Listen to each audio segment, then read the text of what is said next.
Hello મિત્રો, કેમ છો? જય શ્રી કૃષ્ણ. આજે આપણે બનાવવાની છે તાંદરિયા ચણા લોટની ઢોકળીવાળું શાક. બહુ સરસ મજાનું એકદમ હોટલ સ્ટાઇલ બનાવીશું. આપણે હોટલમાં તો નહીં જ મળે, આ આપણા કિચનના અંદર જ મળશે. ને મારી વિડીયો સારી લાગે તો પ્લીઝ મને એક લાઇક કરજો મિત્રો. મારા ઘરના અંદર આ શાકભાજી તાંદરિયાવાળું કોઈ ખાતું હતું નથી. હું કેવી રીતે એમને ખવડાવું છું તો પૂરો વિડીયો તમારા જોડે શેર કરું છું. શું શું નાખીશ, કેવી રીતે બનાવીશ, પૂરો વિડીયો બતાવીશ તમને. દાણા છે, એક ચમચી જીરું છે, કાળી ઇલાયચી છે, 3 નંગ લીલી ઇલાયચી છે, 10 નંગ એટલા કાળા મરી છે, 4 નંગ લવિંગ છે, પથ્થરનું ફૂલ છે, પછી આ તજનો ટુકડો છે. બધું જ આપણે આના અંદર નાખી દેવાનું છે. સાથે નાખી દેવાનું છે આપણે લસણ અને આદુનો એક ટુકડો છોલી લીધો છે, 2 ગાંઠ લસણ છે. અડધી ચમચી મીઠું નાખી દેવાનું છે. મીઠું નાખીને આપણે વાટશું, જલ્દી વંટાઈ જશે. એકદમ ઝીણું મસ્ત વાટી લેવાનું છે. મિત્રો મેં સરસ મજાનું આ વાટી રેડી કરી દીધું છે.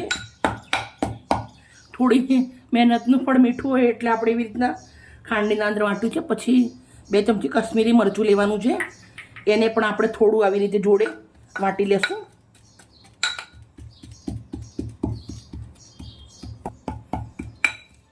મસ્ત વાટી રેડી કરી દીધું છે મિત્રો. આ વાટતે મને 10 મિનિટ લાગી છે. જાડા તળિયાનું એક વાસણ લેવાનું છે.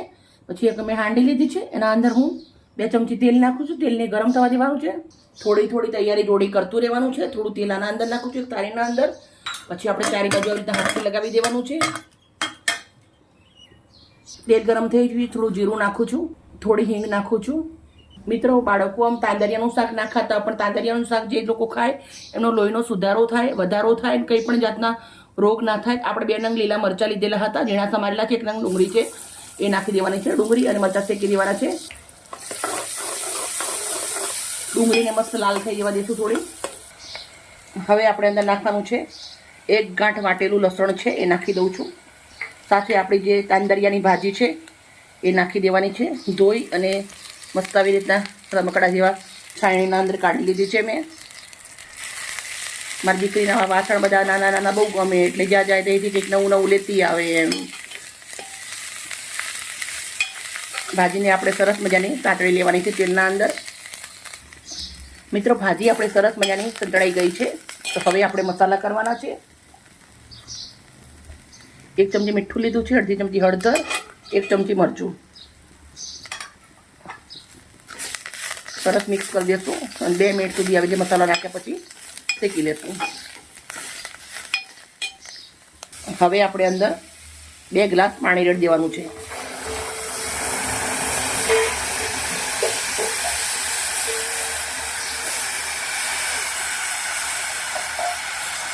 હવે પાણીને સરસ ઉકળવા જવા દેશું. આપણે ઉકળવા દઈશું 2 મિનિટ.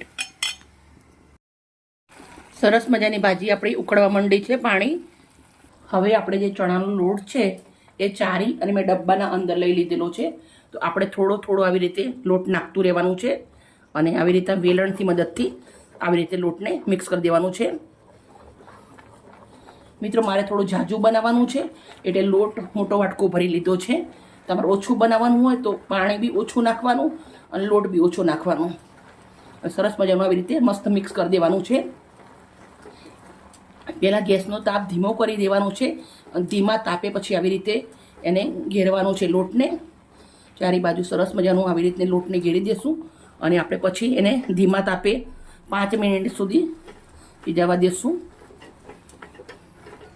ચારે બાજુ આવી રીતે લોટ સરસ મજાનો આપણો રેડી થઈ ગયો છે, તમે જોઈ શકો છો. હવે આને આપણે 5 મિનિટ સુધી ધીમા તાપે ઢક્કણ ઢાંકી અને થવા દેશું. લોટને આપણે સરસ બફાવા દેવાનું છે. મિત્રો આપણો લોટ સરસ બફાઈ ગયો છે. એ વચ્ચે એકવાર ફેરવી લીધો હતો અને લોટ મસ્ત બફાઈ અને રેડી થઈ ગયો છે. તો હવે આપણે આને થાળીના અંદર લઈ લેવાનું છે. આપણે જે તેલ લગાવીને થાળી લીધી છે એના અંદર બધો જ લોટ નીકાળી દેવાનો છે.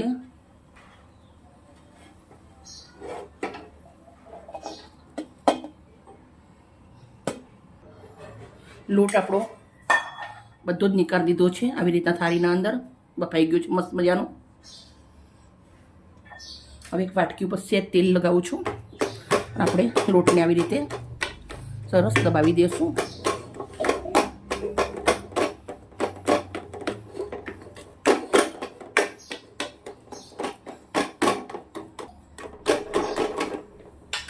મિત્રો તમે જોઈ શકો છો મેં સરસ મજાનો આવી રીતના થાળીના અંદર લોટને નીકાળી દીધો છે ને આવી રીતના હાથથી હવે થોડું આને દબાવી દેવાનું છે.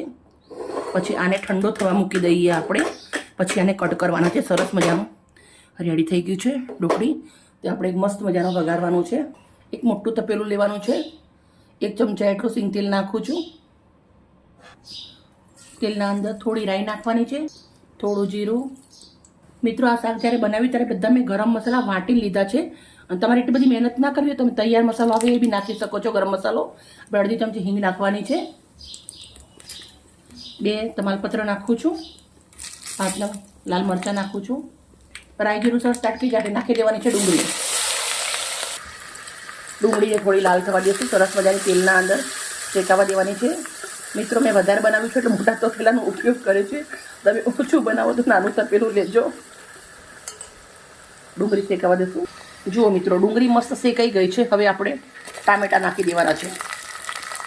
ટામેટાં નાખ્યા પછી સરસ મજાનું એને સાંતળી દેવાના છે ટામેટાને.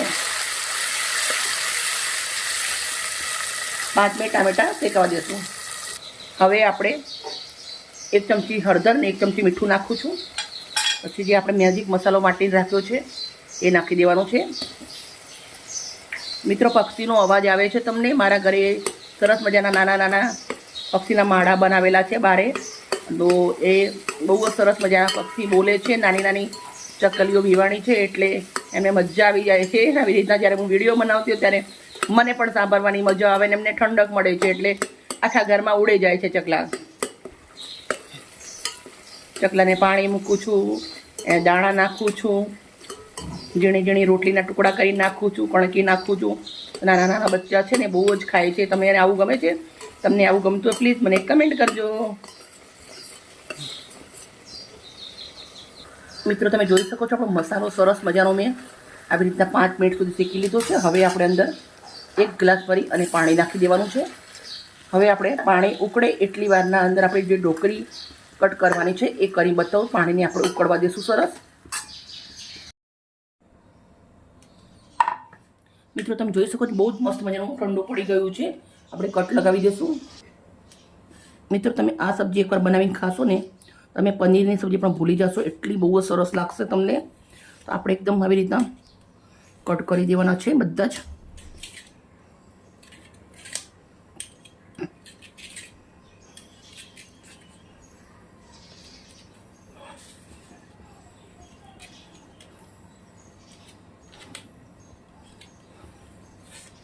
તમને એક કટકો બતાવી દઉં. જુઓ છે ને બહુ સરસ. બાળકો આમ ભાજી ના ખાય, ઘરના ભાજી ના ખાય, પણ હવે જ્યારે તમે મસાલેદાર બનાવીને આપો ને એમને ભાજી છે ખબર બી ના પડે અને ખાઈ પી લે. બધા જ આપણે આવી રીતે પીસ નીકાળી દઈશું. મિત્રો આનું સ્નેક બનાવવું હોય તો તમે બનાવી શકો છો. કેમ કે જો આવી રીતના લેવાનું, પછી કઢાઈના અંદર તેલ લેવાનું અને તેલના અંદર તમે તરીને કરી શકો છો. અને સ્નેક એક પછી એક આવી રીતે થોડું તેલ મૂકી અથવા તો બટર મૂકીને આવી રીતના શેકી અને તેમ બનાવી શકો છો. અલગ અલગ રીતે તમે બનાવી શકો છો આનું સ્નેક. બાળકો શાક ના ખાય તો તમે આવી રીતના સ્નેક બનાવીને રાખી શકો છો. પછી આને થોડું તરીને તમે ફ્રીજના અંદર મૂકી દો અને જ્યારે ગેસ્ટ આવે ત્યારે તમે તરીને આપો તો એકદમ જોરદાર નવો નાસ્તો પણ બની જશે તમારે. મિત્રો મારી વિડીયો આજ મોટી થઈ ગઈ છે પણ તમને સ્ટેપ બાય સ્ટેપ ઘણું બધું એકમાંથી શીખવાડ્યું છે. મસાલો ચેક કરી લેશું. મિત્રો તમે જોઈ શકો છો આની મસાલો તો એટલી મસ્ત બન્યો છે ને સુગંધ પણ જોરદાર આવે છે. એકદમ ઘટ થઈ ગયો છે મસાલો તમે જોઈ શકો છો. હવે જે મસાલો આપણો રેડી છે એના અંદર જે આપણા ઢોકળી છે એ નાખી દેવાની છે. તો આવી રીતે આપણે ઢોકળી શાંતિથી ધીરે ધીરે નાખવાની. છાંટા ના ઉડે એવી રીતે મને પણ બળી જવાય છે એટલે હું પણ ધીરે ધીરે જ નાખું છું. હવે આપણે મિક્સ કરી દઈશું. મિત્રો તમે આવું શાક ક્યારે બનાવ્યું હતું ને નહોતું બનાવ્યું ને એકવાર જરૂરથી ટ્રાય કરજો. બહુ જ સરસ લાગશે. હવે આપણે લીલા ધાણા નાખી દેવાના છે ભરપૂર. લીલા ધાણા નાખ્યા પછી આપણે આને થોડી વાર 2 મિનિટ જેવું ચડવા દેવાનું છે. ધીમે ઢાંકી દેશું. 2 લીલા મરચાંના ટુકડા નાખી દેવાના છે આવી રીતે આપણે. ચાલો મિત્રો, આપણું શાક રેડી થઈ ગયું છે ફાઇનલી. જુઓ મિત્રો, મેં કેટલું બધું બનાવ્યું છે. ઢગલાબંધ બનાવ્યું છે, પણ એક બાઉલના અંદર હું નીકાળી દઈશ. મેં એક કાચનું બાઉલ લીધું છે, એના અંદર આપણું શાક નીકાળી દેવાનું છે. મિત્રો, તમે આ જે રસ્સો તમને થોડી ગ્રેવી દેખાય છે ને, એ થોડી વાર રહીને એકદમ કોરું થઈ જશે, કેમ કે ચણાનો લોટ હોય ને એટલે પાણી પી જાય. મિત્રો, તમે એકવાર જરૂરથી બનાવજો આ શાક. મારી ગેરંટી છે તમને નાના મોટા બધાને સરસ લાગશે. મેં તમને 2 થી 3 વાર કીધું, પણ મારા ઘરનું ફેવરેટ બની ગયું છે. અને જે ભાજી ના ખાતા હોય એમનું તો વેરી વેરી નાઇસ છે એમના માટે.